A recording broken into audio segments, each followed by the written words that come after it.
Hello tout le monde, j'espère que vous allez bien. On est jeudi 10 août 2023. 10 août. Désolée pour hier, j'ai pas eu le temps de faire la guidance. J'avais envie aujourd'hui de commencer par l'ancien tarot de Marseille. Ça fait un petit moment que j'ai pas fait. On va aller voir les messages qu'on a à recevoir aujourd'hui pour une guidance générale ce jeudi 10 août 2023. Désolée pour le bruit à la fenêtre qui est ouverte.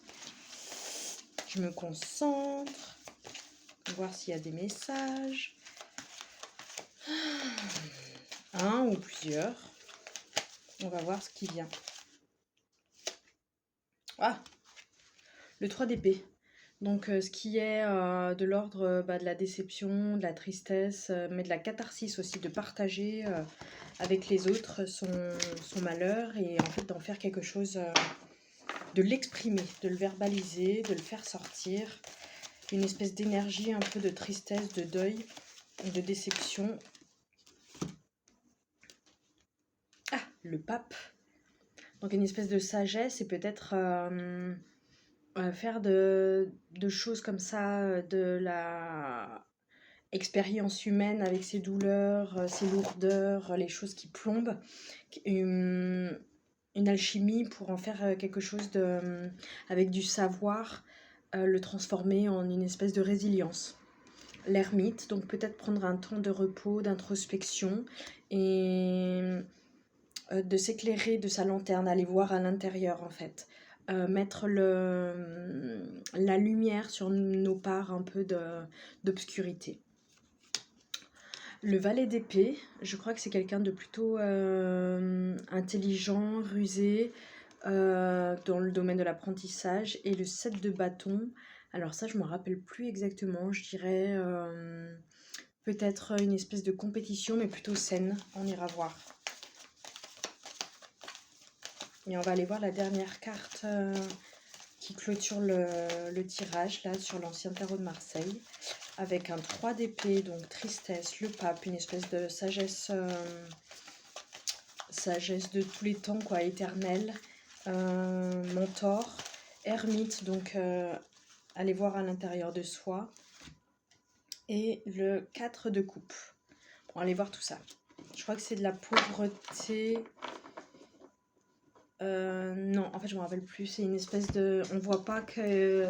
Il y a des coupes qui nous sont réservées. On pleure quelque chose, je crois. J'ai envie d'aller voir d'ailleurs. 4 de coupe, ouais, je crois qu'on pleure sur les 3 coupes sans voir qu'il y en a une autre en fait. Repos, réflexion, ennui, apathie, donc ça irait avec l'ermite. Le 7 de bâton, je voulais aller voir également.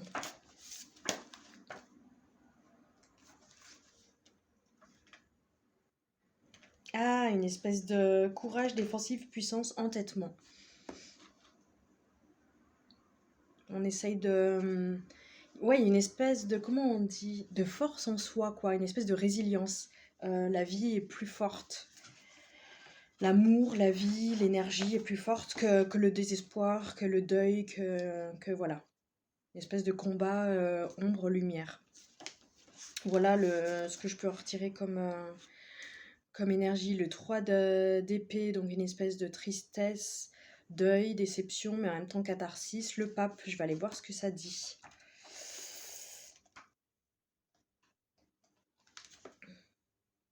Le pape, le professeur Saturne. Mots-clés, éducation, savoir, religion, conformité. L'hiérophante interprète, protège et enseigne les mystères sacrés. Les clés à ses pieds indiquent qu'il détient les clés de la sagesse, des vérités spirituelles et du royaume des cieux. Ces clés ont été codifiées par des traditions, des institutions spirituelles et intellectuelles, des communautés vouées à préserver, développer et partager la connaissance. Peut être représenté comme un pape, mais il peut s'agir de n'importe quelle figure de dirigeant.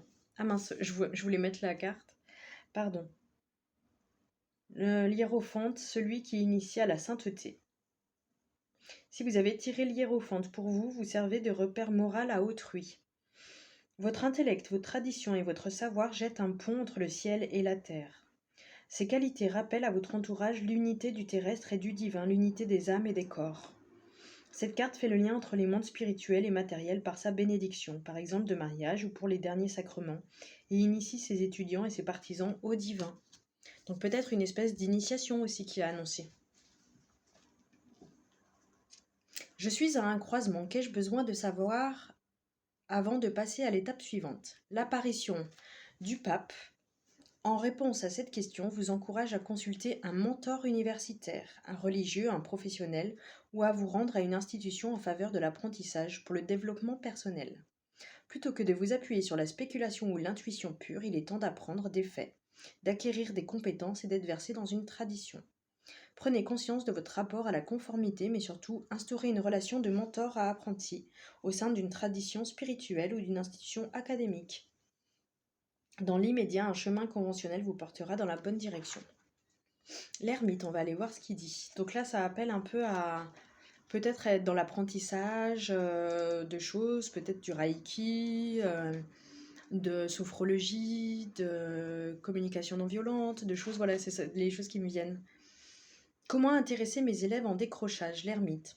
L'ermite encourage les efforts qui ont du sens. Il valorise l'exploration de la sagesse et de son fort intérieur, plutôt que les tâches et les passe-temps superficiels. Cette carte suggère que vos élèves ont besoin de trouver du sens dans ce qu'ils font. On dit élève, mais ça peut être soi-même, en fait, c'est peut-être le lien de soi à soi. On est l'élève et on est notre propre professeur. Donc on a besoin de trouver du sens dans ce qu'on fait. Trouvez le moyen de les connecter personnellement à leurs études pour qu'ils adoptent l'esprit de l'ermite en quête de sens. Par ailleurs, vous vous remettez peut-être en question dans vos méthodes d'enseignement. Ornez votre chemin et votre salle de classe de curiosité et de foi. Et demandez l'aide d'un mentor pour vous guider. Donc il y a vraiment l'idée de faire appel à un mentor, à une figure d'autorité entre guillemets, quelqu'un qui a de la connaissance et peut aider en fait. Pas dans le sens sachant, apprenant, apprenti, mais plutôt quelqu'un qui aide, qui donne la main pour, pas qui dit il faut penser comme ça, mais qui montre comment penser. Je le vois plus comme ça, qui donne des outils. C'est ça que je vois. L'ermite incarne la sagesse et la retenue. Son grand âge lui donne du recul sur notre monde en effervescence. La lampe qu'il transporte symbolise sa voix intérieure, qu'il écoute et explore. Voilà. Quel que soit votre âge, si vous avez tiré l'ermite pour vous, vous êtes une vieille âme en quête de guérison, de sagesse et de vérités intérieures. Vous êtes en pèlerinage pour trouver votre voie et vos vérités spirituelles. Quelles questions avez-vous posées et qui ou que vous cherchez-vous dans vos réponses? Il peut s'agir d'un pèlerinage religieux ou spirituel, ou simplement une façon de donner du sens à votre quotidien. Par une promenade, une méditation par jour, le temps de vous entendre penser. L'ermite s'intéresse entre autres à la façon dont vous utilisez votre temps. Quelles activités vous épanouissent le plus actuellement? Nous avons tous besoin de nous retrouver seuls pour entendre les conseils de notre sagesse intérieure et de notre petite voix divine. L'apparition de l'ermite dans un tirage ne signifie pas nécessairement qu'il faut passer tout votre temps seul, mais plutôt qu'il serait bon de le consacrer à des choses qui ont du sens, avec des personnes qui vous font écho. Pour vous, les professeurs ont une importance toute particulière en ce moment. Vous saurez donner la priorité à votre vie intérieure ou spirituelle. Ouais, donc c'est plutôt joli, d'une espèce de quelque chose qui nous fait mal, on en fait une espèce de force en fait. On veut en tirer quelque chose comme un diamant qu'on va tailler. Je le vois comme ça. On va aller voir donc le défi, le valet d'épée. Qu'est-ce que ça veut nous dire? Je trouve que c'est plutôt joli quoi, avec ces deux arcades majeures. Ça faisait longtemps, il me semble que j'avais pas fait le tirage de l'ancien tarot de Marseille. Valet d'épée. Tac, tac, tac. Alors, les mots-clés: malin, compétitif, léger jeu de pouvoir, information ou contrat utile. Donc, en fait, ça a plutôt peut-être des bonnes nouvelles qui arrivent. La principale qualité du valet d'épée tient à sa capacité à transformer les conflits et situations difficiles en opportunités. Donc, c'est ça, en fait, notre défi. C'est peut-être quelque chose qui nous est désagréable, qui est pas très cool, pas très joyeux, pas très, ça nous met mal à l'aise, ça nous met dans une situation inconfortable. et de le transformer en fait, comme on vient de le voir avec l'ermite, donc l'introspection, voir en soi et faire appel peut-être à un mentor avec la figure d'autorité du pape. Ce sont des personnes malignes, pleines d'esprit stratégique, capables de bien communiquer leurs idées. Ces valets ont de l'ambition, quoique parfois superficielle. C'est un peu en contradiction avec l'ermite qui justement va voir dans le soi, en profondeur. Le valet d'épée peut renvoyer à vos propres qualités ou à l'influence d'une personne de votre entourage réunissant ces qualités. Les valets sont novices dans l'apprentissage des sphères concernées par leur suite. Et puisque la suite des épées s'intéresse à l'esprit, l'intellect, la pensée, le valet d'épée est une jeune personne intelligente, dotée d'une incroyable capacité à percevoir les dynamiques d'une situation donnée. Elle a un troisième œil assez développé, peut-être une clairvoyance, une espèce de capacité de discernement assez incroyable. Cette qualité reste à affiner, ce qui peut parfois le faire passer pour brutal. Donc comme je disais, quelqu'un qui va tailler comme un diamant brut ou choquant dans ses points de vue. Le valet d'épée peut se laisser aller à critiquer les autres ou céder à un excès de confiance en lui. Ramener de l'humilité, une espèce de... voilà, comme ça. On est un maillon de la chaîne, on est interdépendant et des fois, je le vois comme le divin peut nous... se servir de nous comme canal et des fois on va gonfler notre ego, l'ego spirituel un peu, alors qu'en fait on n'est que canal et revenir à ça, à une espèce de grande humilité. Les valets peuvent également être porteurs de messages, la suite des épées s'intéressant au royaume de l'intellect. Le valet d'épée sera probablement le messager de précieuses informations porteur d'une forme de contrat. Je vous le souhaite. Contrat pour l'apprentissage ou peut-être pour un travail. On va aller voir ce que dit le 7 de bâton. Je crois que c'était un peu compétitif.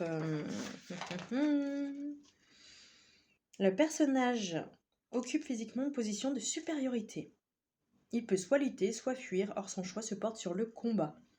Cette carte entend que vous ne vous laissez pas faire et défendez vos convictions, voire vos proches, contre le harcèlement, les personnes qui remettent votre statut en question. Donc, quelque chose qui vient troubler notre espèce de tranquillité, on va se défendre ceux en quoi on croit, dans une espèce de foi, de certitude que c'est ça, que c'est bon, que c'est ce qui nous porte, et du coup, on va suivre cette voie. Le défi est bien réel, mais il reste parfaitement surmontable tant que vous ne vous laisserez pas acculer ou n'attendrez pas trop longtemps avant de riposter. Lorsque les qualités de cette carte basculent dans l'excès, vous êtes trop sur la défensive ou susceptible face aux critiques. Quoi qu'il en soit, il est question ici de camper sur ses positions, que ce soit par entêtement, par peur, par conviction ou d'autres raisons qui vous dépassent. Vous défendez bec et ongle ce qui vous tient à cœur. Et enfin, le 4 de coupe. On va aller voir ce que ça nous dit.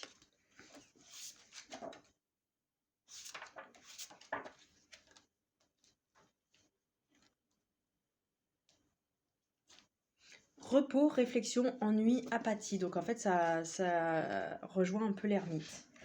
Une fois la fête du 3 de coupe terminée, il est temps de faire une pause, en tête à tête avec vous-même. C'est peut-être ce qui est dans les énergies actuelles. Ça commence à être la fin un peu de l'été et on commence à réfléchir. Le 4 de coupe entame une période de réflexion, de rêverie, de méditation, de quiétude. Tout comme le personnage de cette carte assis au calme sous un arbre un jour de beau temps, vous vous reposez. Cependant, ne restez pas à l'écart trop longtemps, vous risquerez de stagner, de vous ennuyer. Moi, par exemple, je ressens un peu d'ennui. Malgré votre agitation, vous n'avez pas envie d'essayer d'améliorer les choses. Tout comme le personnage de cette carte ne remarque pas la coupe qu'on lui tend, vous restez aveugle aux occasions qui se présentent. Cette carte vous conseille de faire une pause, sans toutefois trop ralentir ou reculer, pour ne pas tomber dans l'apathie. Plus avoir envie de faire quoi que ce soit. Au bout d'un moment, quand on fait rien, on n'a plus envie de rien faire.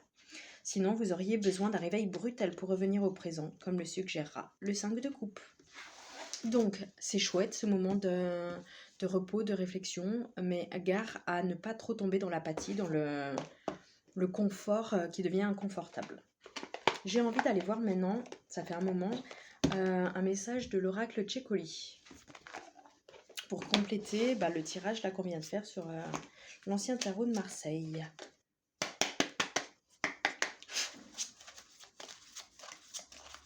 Qui est, je le vois comme un affinage en fait.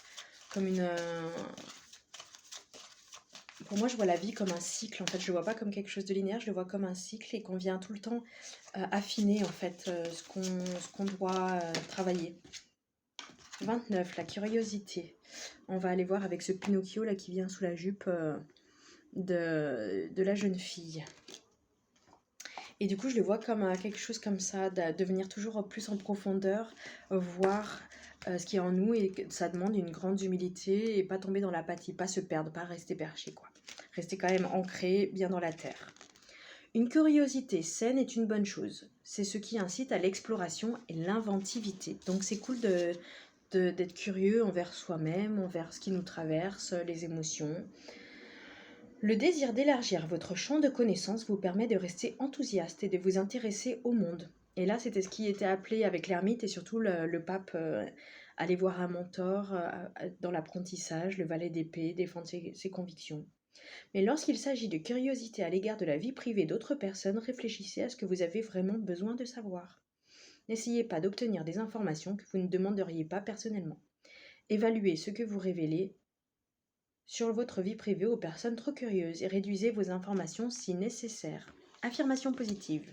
Protégez votre vie privée. Choisissez soigneusement ce que vous partagez en public. Avertissement, ne mettez pas votre nez dans les affaires d'autrui qui ne vous regardent pas. La curiosité mal placée n'apporte jamais rien de bon.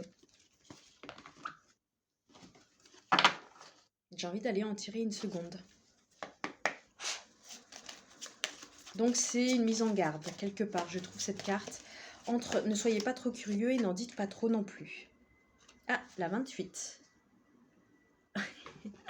La princesse qui mange le cornet de glace. Qui lui arrache l'œil même. Intimidation. Certains pourraient essayer de profiter de vos faiblesses ou ce que vous percevez vous-même comme des faiblesses. Ne croyez pas aveuglément tout ce qu'on vous dit. Ne vous laissez pas intimider et abattre par manque de sécurité.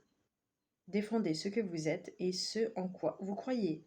Si vous êtes celui qui intimide les autres, demandez-vous si c'est la seule façon de vous faire respecter. Il y a une grande différence entre être un leader et être un despote. Affirmation positive. Un bon ami est prêt à vous aider, mais vous devez d'abord vous aider vous-même. Avertissement, quelqu'un déforme les faits réels, ne donnez pas de pouvoir à de vaines menaces. Défendez, bec et ongles, ce en quoi vous croyez, ce qui vous tient à cœur, vos valeurs, votre famille, votre entourage, votre cœur. J'ai envie d'aller voir maintenant The Venice Witch Oracle de Liliane Guyenne. Avec les magnifiques dessins. Là, c'est la carte de l'intuition, avec le troisième œil ouvert, qui ouvre les portes de mondes invisibles.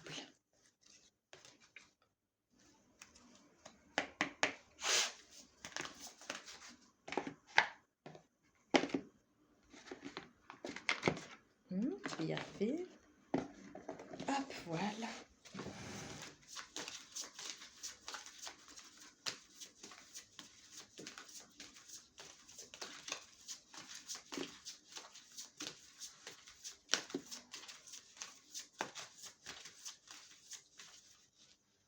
J'ai besoin de boire un peu.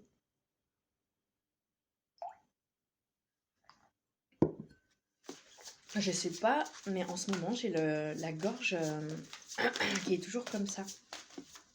Quelque chose que j'ai pas réussi à dire, quelque chose que j'aurais besoin de dire, qui reste coincé en tout cas. Le chakra de la gorge, il est sec. C'est souvent que je me surprends. Même l'autre fois, j'avais regardé la vidéo que j'avais faite et j'étais tout le temps comme ça. La chance. La carte 22. On va aller voir ce que ça veut dire. Dans le petit livret.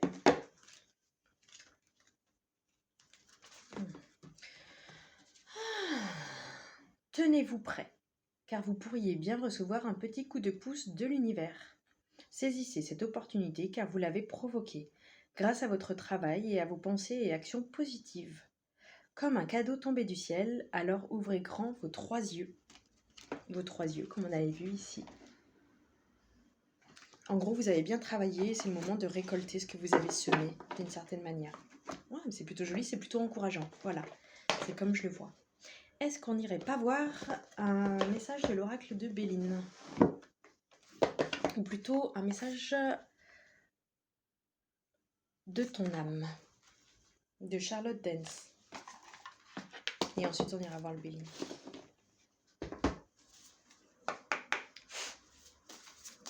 C'est déjà riche, plutôt positif, je trouve. On part de quelque chose d'assez négatif, entre guillemets, de quelque chose qui nous fait mal, qui nous met dans quelque chose d'inconfortable, d'ingérable. Récolté, bah voilà. Comme là, la carte de la chance, je trouve. Cela fait un moment que tu sèmes et travailles dur pour mener à bien tes projets. Le temps de la récolte est enfin arrivé. Tu vas pouvoir savourer ce moment tant attendu et pour lequel tu as tant travaillé. Donc ça confirme ce que je viens de dire. Et du coup, tu travailles, tu te renseignes, tu veux évoluer. Et tu vas être récompensé. En tout cas, tu vas recevoir le juste retour de ce que tu as semé, de ce que tu as planté, comme graines, comme énergie, comme amour, comme temps.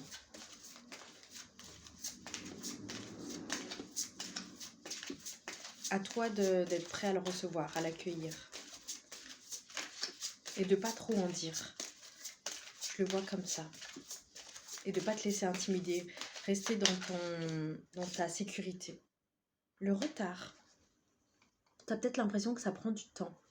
Que ça met du temps. On va aller voir ce que ça dit. Patience peut-être. C'est peut-être une invitation à la patience. Retard, enrayement, immaturité, patience, contretemps, blocage, entrave, interruption. Et alors peut-être que le manque de sécurité fait blocage en fait à ce que tu peux recevoir. Moi je sais que des fois j'ai un souci de sécurité. Pour me sentir en sécurité, j'ai besoin de sentir que je suis aimée, aimable. Et du coup je vais un peu dévier de ce que je veux vraiment. Donc peut-être revenir à ta base, t'ancrer et pour pouvoir faire circuler ton énergie et être dans le vrai quelque part. Dans le vrai, dans le sens pour toi-même, quoi. Dans ton authenticité, dans ton intégrité. Et pas dans une quête, dans un manque. Dans une plénitude. Domaine sentimental, gestation, immaturité, contretemps, blocage, incapacité. Domaine professionnel, retard, enrayement, interruption, entrave, retardement. Domaine spirituel, destinée, enseignement. Donc on retrouve l'idée de l'enseignement, réflexion, avec l'ermite également, patience, ancrage. Pause. Voilà, ancrage. C'est ce qui me vient. J'ai envie d'aller en tirer une autre. Qu'en gros, ça prend du temps, qu'il y a peut-être des choses qui bloquent et que de s'ancrer, de se sentir en sécurité, de revenir à sa source, à sa base, à la terre-mère, au fait qu'on est ici sur Terre, en sécurité, confiance, liberté, s'épanouir.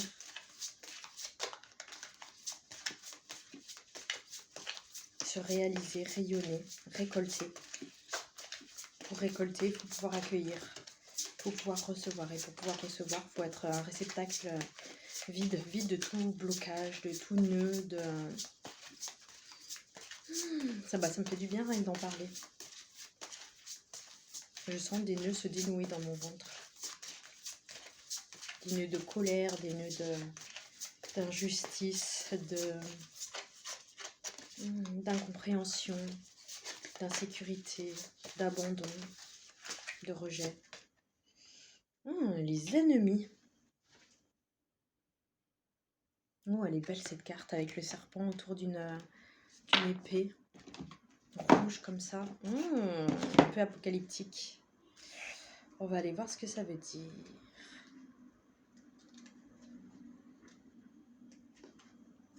Mots-clés.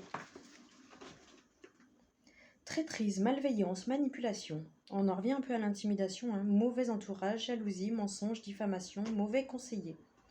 Domaine sentimental, rivalité, infidélité, mythomanie, personne toxique, entourage malveillant, environnement néfaste. Oh, sympa. Domaine professionnel, compétition, austérité, rivalité, incompétence, manipulation, ragot, calomnie, mensonge. Ça me fait penser à la carte de la curiosité, sur le fait de raconter des choses et puis l'intimidation.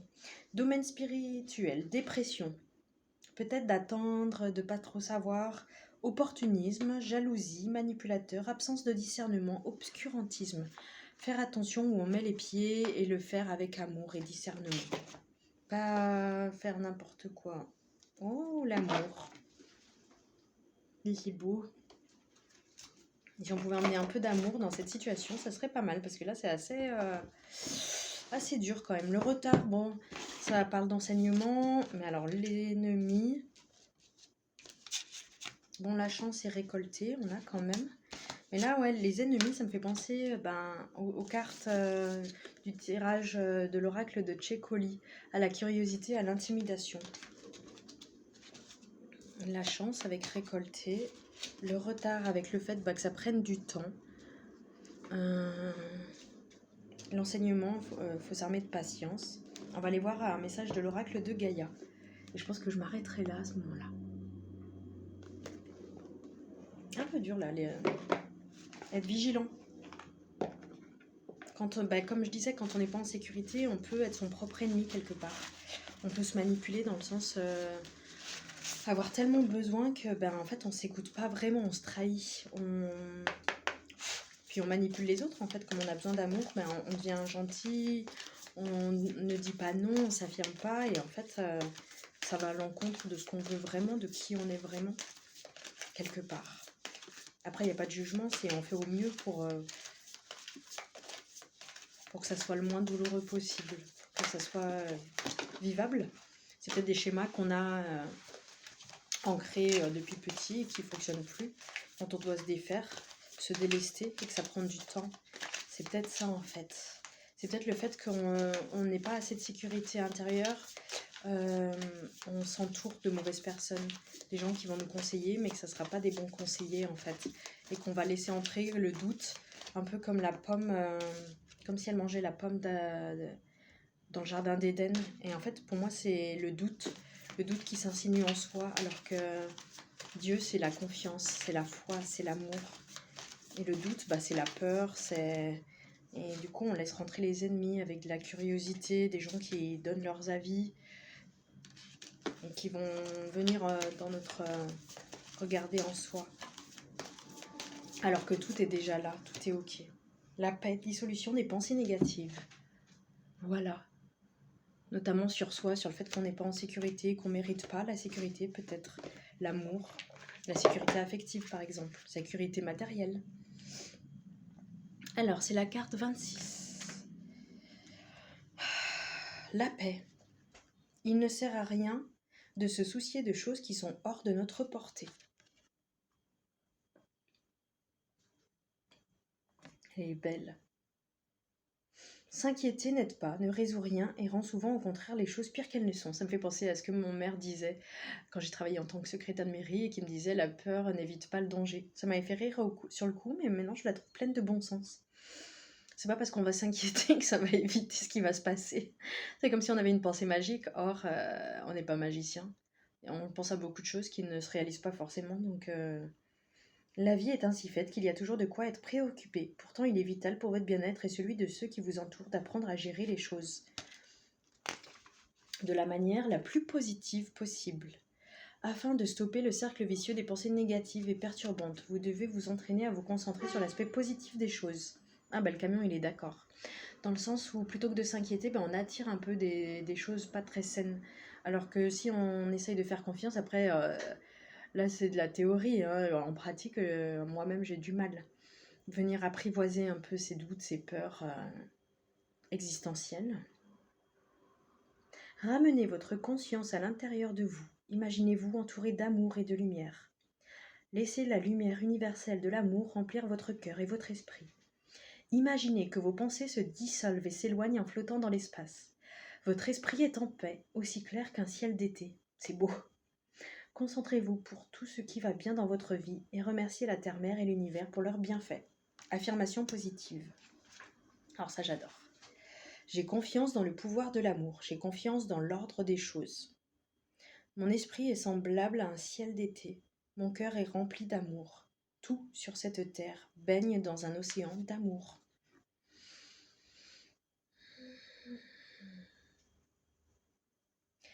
Je le relis. J'ai confiance dans le pouvoir de l'amour. J'ai confiance dans l'ordre des choses. Mon esprit est semblable à un ciel d'été. Mon cœur est empli d'amour. Tout sur cette terre baigne dans un océan d'amour. Je crois que c'est une invitation à la paix, en fait, à venir baigner d'amour notre cœur, notre esprit, tout notre être, comme une maman, comme un parent bienveillant qui nous donnerait de l'amour. Il y a quelqu'un hier qui m'a dit, c'est pas la première fois, mais j'ai plus compris, de faire l'exercice de se regarder dans la glace et de se dire des pensées positives comme tu es belle, tu es capable, tu le mérites. Voilà, plein de belles choses. Et en fait, je me suis dit, ah, mais c'est comme un parent pourrait nourrir l'estime de son enfant. Et en fait, de revenir faire ça. Et je pense que 21 jours, ça peut être pas mal. Pendant 21 jours, de se regarder dans le miroir. Le 3 c'est la manifestation. Et le 7 c'est l'esprit. Donc, manifestation de l'esprit. Donc, pendant 21 jours, de faire cet exercice. Je vais essayer de le faire. C'est pas tout de le dire. Et c'est bien aussi de le faire. J'ai envie de donner l'exemplarité. Voilà. Je vous fais des gros bisous. Je vous souhaite plein de belles choses, de la chance, de l'amour, du bonheur. Et prenez soin de vous.